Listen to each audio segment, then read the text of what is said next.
Hello students, welcome to IGSS online platform. Myself is Vivan Chaudhary. Today topic is structure of cell membrane. तो students अपने cell biology के बहुत सारे topics देख चुके हैं अपन, cell types of cells, cell theory, इसके बाद प्लाज्मा मेम्ब्रेन्स के फंक्शंस या सेल मेम्ब्रेन के फंक्शन। उसी में एक अगला टॉपिक अपना है स्ट्रक्चर ऑफ सेल मेम्ब्रेन। बहुत सारे मॉडल्स आए थे स्ट्रक्चर ऑफ सेल मेम्ब्रेन्स के लिए, पर सबसे वीडली और एक्सेप्टेड जो मॉडल है, सबसे सर्वाधिक मान्य जो मॉडल है वो है fluid mosaic model. Fluid mosaic model given by Singer and Nicolson in 1972। Fluid mosaic model 1972 में सिंगर और निकोलसन दो साइंटिस्टों ने ये प्रोवाइड दिया था, इसलिए इसको सिंगर निकोलसन मॉडल भी कहते हैं। ये मॉडल ये डिसाइड करता है या ये समझाता है कि एक सेल मेम्ब्रेन का स्ट्रक्चर कैसे बना होता है, कैसे एक सेल मेम्ब्रेन होती है।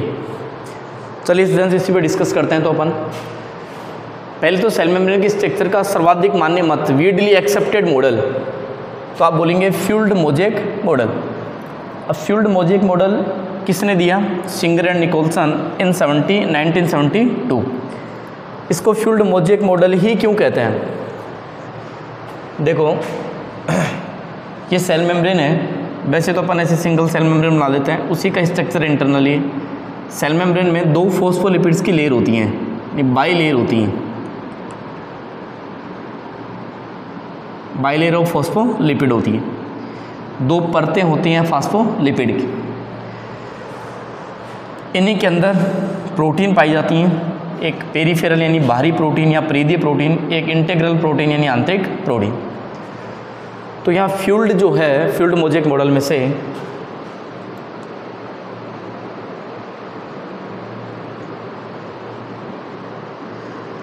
तो इसका मीन्स है फॉस्फोलिपिड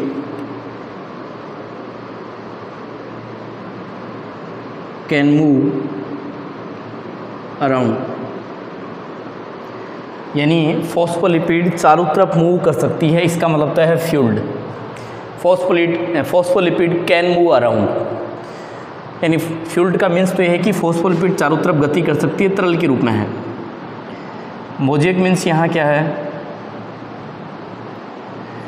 मोज़ेक मीन्स है कि फॉस्फोलिपिड का जो बाई लेयर है, इसके इनसाइड प्रोटीन धसी हुई है प्लस कोलेस्ट्रॉल धसा हुआ है, इस बात को दर्शाता है मोज़ेक।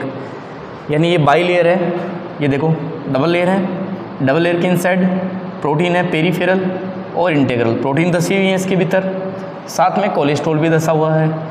तो प्रोटीन प्लस कोलेस्ट्रॉल बाईलिपिड लेयर में या बाई फॉस्फोलिपिड की लेयर जो उसमें धसी हुई हैं, वो इस बात को दर्शाता है, उसको दर्शाता कौन है? मोज़ेक। फ्यूल्ड का मतलब फॉस्फोलिपिड कैन मूव अराउंड, यानी फॉस्फोलिपिड चारों तरफ मूव कर सकती है, ये फ्यूल्ड का मीन्स है।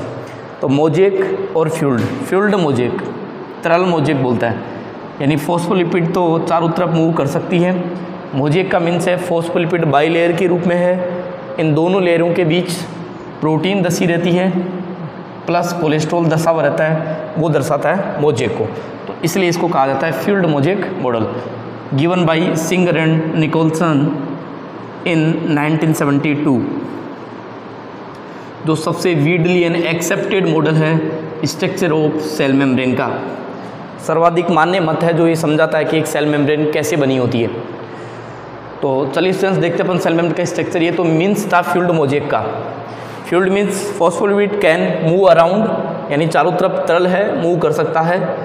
और मोज़ेक का मीन्स है कि फॉस्फोलिपिड की जो लेयर्स होती हैं उनके बीच प्रोटीन, इंटीग्रल एंड पेरिफेरल, यानी बाह्य और आंतरिक, और साथ में क्या दशा होता है? कोलेस्ट्रॉल।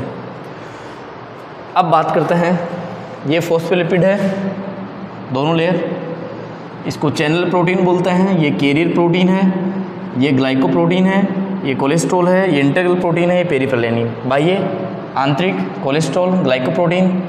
कैरियर मीन्स क्या होता है आपको पता है? वाहक। क्या होता है? वाहक। Channel protein means channel protein है। तो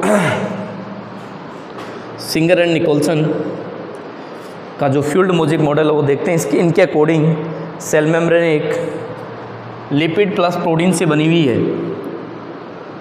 लिपिड प्लस किससे बनी हुई है? प्रोटीन से, दैट मीन्स लिपोप्रोटीन से।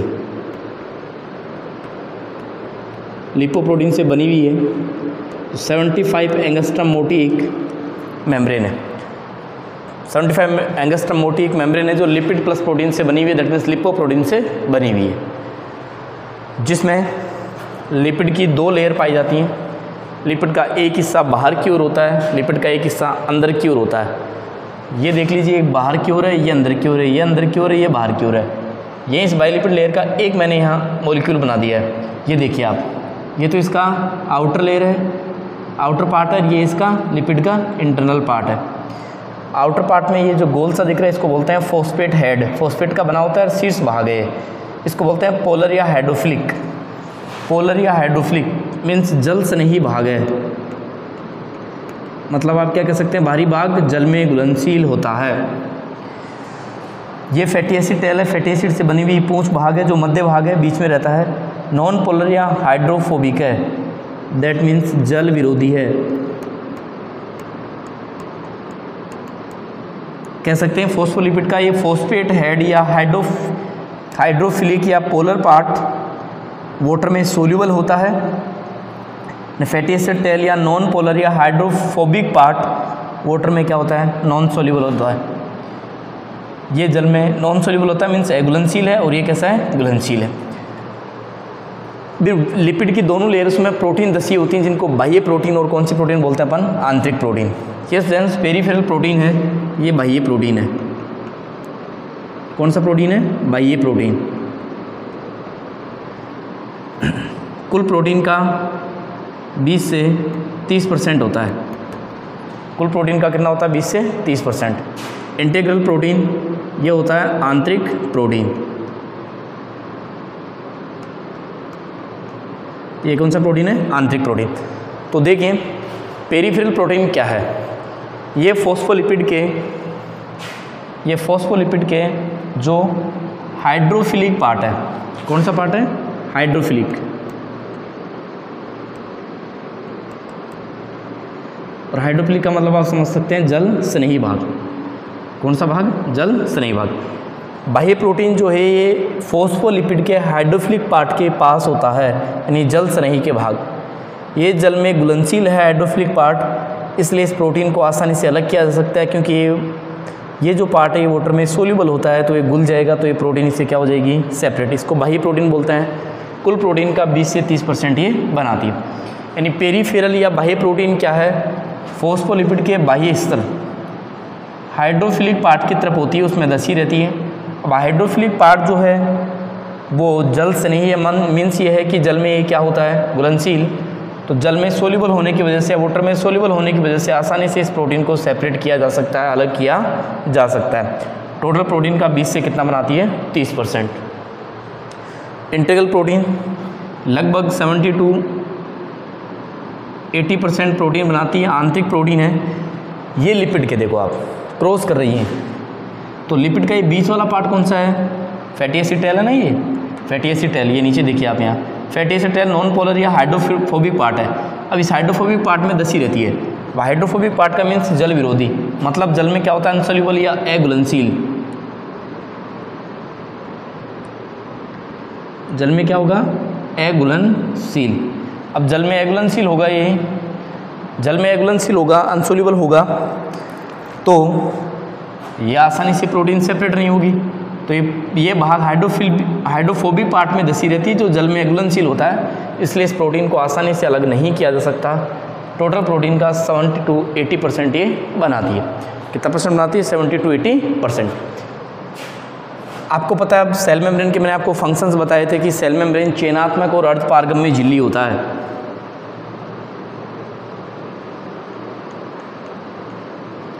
Selectively permeable, semi permeable.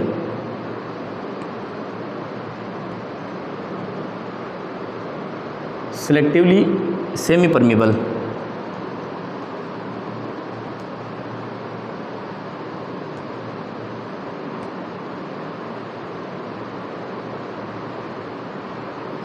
Selectively semi permeable चयनात्मक अर्धपारगम्य झिल्लियाँ। तो कहने का मीन्स जो सेल मेम्ब्रेन है वो सेमी परमेबल मेम्ब्रेन्स है, सेलेक्टिवली सेमी परमेबल है, अर्धपारगम्य चयनात्मक झिल्लियाँ। ये कैरियर प्रोटीन्स हैं। ये सिलेक्टिवली मेम्ब्रेन्स इसलिए होती है क्योंकि इस पर ये कैरियर प्रोटीन्स पाई जाती हैं जो पदार्थ को बाहर से अंदर और अंदर से बाहर अपने साथ ऐड करके ही लेकर के जाती हैं। कैरियर प्रोटीन्स, चैनल प्रोटीन्स ये इसके लिए ये प्रोवाइड करवाती हैं कि पदार्थ कैरियर प्रोटीन से आउटसाइड टू इनसाइड और इनसाइड से कहाँ जा सके, आउटसाइड।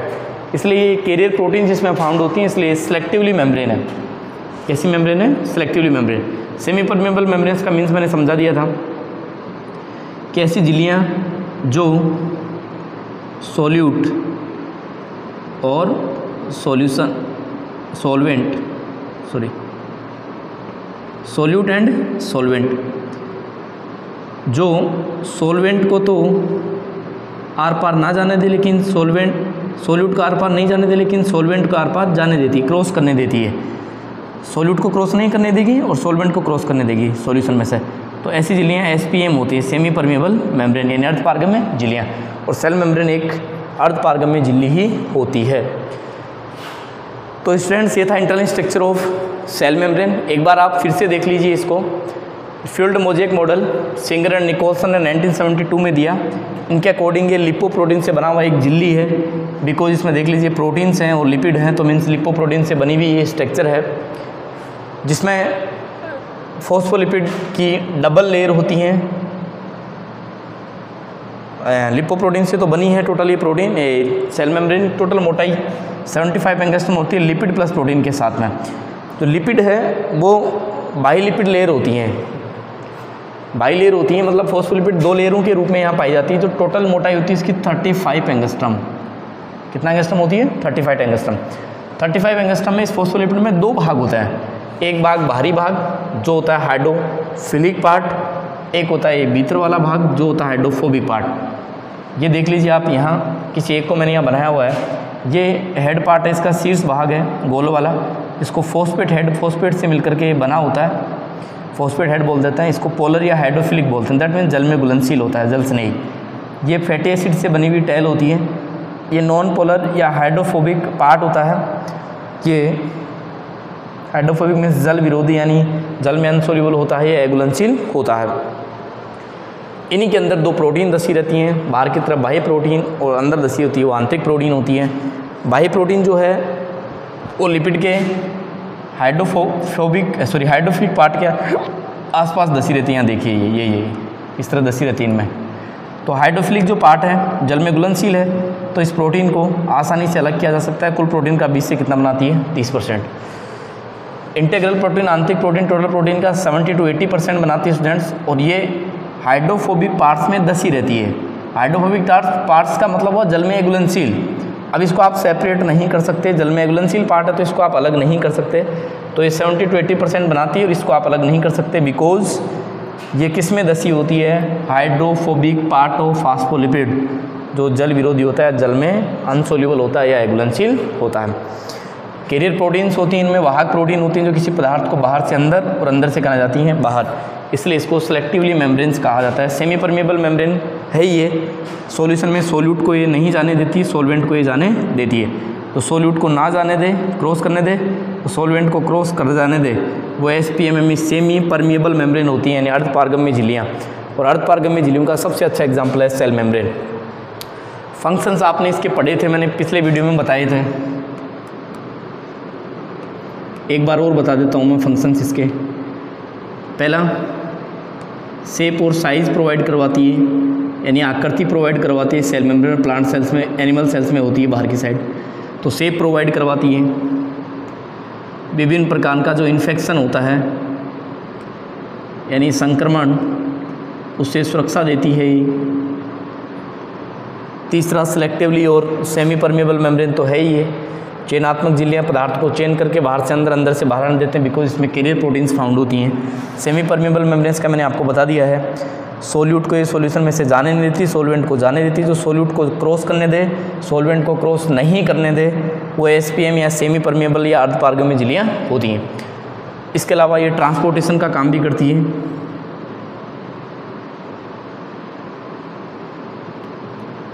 परिवहन का ट्रांसपोर्टेशन आपको पता ही, मैंने 2 टाइप का बताया आपको, एक्टिव एंड पैसिव। पैसिव तो क्या होगा, जब कोई पदार्थ के अणु अपनी higher concentration to lower concentration की तरफ मूव करें, यानी अपने अधिकतम सांद्रता से निम्नतम सांद्रता की तरफ मूव कर जाएं, तो वो क्या है, पैसिव मूवमेंट है। पैसिव मूवमेंट में कभी भी किसी वाहक, किसी एनर्जी या किसी बाह्य दाब की ज़रूरत नहीं पड़ती, एक्सटर्नल प्रेशर की ज़रूरत नहीं पड़ती, बाह्य दाब की ज़रूरत नहीं पड़ती। एग्जाम्पल के लिए आप डिफ्यूजन या विसरण कह सकते हैं। विसरण या डिफ्यूजन पैसिव मूवमेंट का एग्जाम्पल है। क्यों? क्योंकि इसमें पदार्थ के गैस के अणु अपनी हायर कंसंट्रेशन टू किधर जाते हैं, लोअर कंसंट्रेशन। एग्जाम्पल बहुत अच्छा है, जैसे अमोनिया का बोतल में यहाँ रख दूँ, मैं जहाँ खड़ा हूँ, इस कॉर्नर में अमोनिया का बोतल रखा हुआ है, तो यहाँ उसके गैस के अणु क्या है, कंसंट्रेशन में ज़्यादा है। हमारे स्टूडियो के उस एंगल में नहीं है, तो एक टाइम के बाद ये मॉलिक्यूल्स यहाँ से हायर कंसंट्रेशन टू किधर जाएंगे, लोअर कंसंट्रेशन, और पूरे कमरे में फैल जाएंगे। मैंने थोड़ी ना उसको धक्का दिया है, अपने आप मूव करे higher concentration to lower concentration, तो उसमें एनर्जी रिक्वायर्ड नहीं होती, बाह्य दाब या किसी प्रेशर की ज़रूरत नहीं होती, तो उससे पैसिव मूवमेंट कहते हैं। एक्टिव मूवमेंट की बात करें तो जब पदार्थ के अणु अपनी lower concentration to higher concentration की तरफ मूव करते हैं, lower to higher, lower to किधर मूवमेंट करते हैं, हायर। अब लो टू हाई की तरफ मूवमेंट करेंगे तो इसके लिए किसी वाहक, एनर्जी या किसी एक्सटर्नल फोर्स की ज़रूरत पड़ती है, तो उस परिवहन को क्या बोल देते हैं, सक्रिय परिवहन। अब सक्रिय परिवहन हो गए हैं। इसके बाद सेल मेम्ब्रेन के फंक्शंस और भी देखे अपने स्टूडेंट्स। एक फंक्शन था इसका एंडोसाइटोसिस,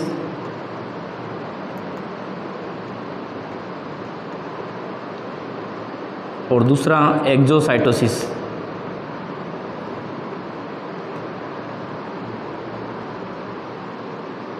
एंडोसाइटोसिस का मतलब था जब सेल मेम्ब्रेन किसी पदार्थ को अपने भीतर ले, तो वो क्या है, एंडोसाइटोसिस है। तो एंडोसाइटोसिस में भी 2 स्टेप होते हैं। इन 2 बता सकते हैं आप कि 2 टाइप का होता है, एक फैगोसाइटोसिस, एक पिनोसाइटोसिस। अगर कोई ठोस पदार्थ कोशिका झिल्ली अंदर ले रही है, सॉलिड ठोस पदार्थ, और कोई फ्लूइड या तरल ले रही है, तो वो पिनोसाइटोसिस। यानी झिल्ली में अगर कोई ठोस पदार्थ अंदर आ रहा है तो वो फैगोसाइटोसिस, एंडोसाइटोसिस का टाइप हो गया। पिनोसाइटोसिस का मतलब तरल पदार्थ अंदर आ रहा है तो पिनोसाइटोसिस है। फैगोसाइटोसिस का बेस्ट एग्जाम्पल है जो ह्यूमन बॉडी में WBC होती है, वो हार्मफुल बैक्टीरियाज का क्या करती है, फैगोसाइट करती है, भक्षण करती है, तो वो फैगोसाइटोसिस का एग्जाम्पल है। पिनोसाइटोसिस किसी तरल पदार्थ का कोशिका झिल्ली में प्रवेश करना, वो पिनोसाइटोसिस है। इसका अच्छा एग्जाम्पल है ह्यूमन स्मॉल इंटेस्टाइन, जहाँ डाइजेस्टेड फूड का सिंप्लीफिकेशन के बाद एब्जॉर्प्शन होता है, यानी अवशोषण होता है बाई माइक्रोविलाई। माइक्रोविलाई द्वारा पचित भोजन का अवशोषण, एक किसका एग्जाम्पल है, पिनोसाइटोसिस का। एक्सोसाइटोसिस का मतलब स्टूडेंट्स क्या होगा, अगर कोई सेल अंदर उपयोगी पदार्थ ली है तो उन उपयोगी पदार्थों से अवशिष्ट पदार्थ प्रोड्यूस होंगे सेल्स के अंदर, तो अवशिष्ट या उत्सर्जी पदार्थों को सेल्स अपने द्वारा बाहर निकाल देती है, जिसे बोलेंगे एक्सोसाइटोसिस। तो स्टूडेंट्स ये सेल मेम्ब्रेन का स्ट्रक्चर जिसका वीडली एक्सेप्टेड मॉडल है fluid mosaic model, given by Singer Nicolson, scientist हैं इसलिए इसको सिंगर निकोलसन मॉडल कहते हैं। 1972 सिंस है इसका। फ्यूल्ड मोजेक मॉडल क्यों कहते हैं, फ्यूल्ड का मतलब यहाँ तरल है, तरल का मतलब है कि फॉस्फोलिपिड कैन मूव अराउंड, तरल है फॉस्फोलिपिड को चारों तरफ मूव कर सकती है। मोजेक का मीन्स यहाँ है कि फॉस्फोलिपिड की जो बाई लेयर हैं, 2 परतें हैं, इन दोनों परतों में प्रोटीन प्लस कोलेस्ट्रॉल अंदर दसा हुआ रहता है, इसका मतलब है मोजेक। तो इसी पे नाम पड़ा इसका fluid mosaic model, given by Singer and Nicolson, ये 2 साइंटिस्ट हैं, इनने दिया था 1972 में। चलिए तो स्टूडेंट्स ये था अपना आज का topic structure of cell membrane, जिसका मॉडल है फ्यूल्ड मोजेक मॉडल। आप ये वीडियो देखिए, डायग्राम बनाना सीखिए, समझिए इसको। अगर कोई प्रॉब्लम हो तो आप कमेंट बॉक्स में कमेंट करके बता दीजिए हमें, हम आपकी सजेशन का वेलकम करते हैं और उस पर जो भी हमसे होगा सॉल्यूशन उसका हम करके आपको प्रोवाइड करवाएंगे। हमारे चैनल को सब्सक्राइब कीजिए, बेल आइकन का बटन दबाइए और इसे ढेर सारा प्यार दीजिए। लगातार बायोकेमिस्ट्री, फिजिक्स, इन सब के टॉपिक्स आपके पास आ रहे हैं। आपने लगातार देखिए, पढ़िए, समझिए और हमारे चैनल को ढेर सारा प्यार दीजिए। Thank you so much students.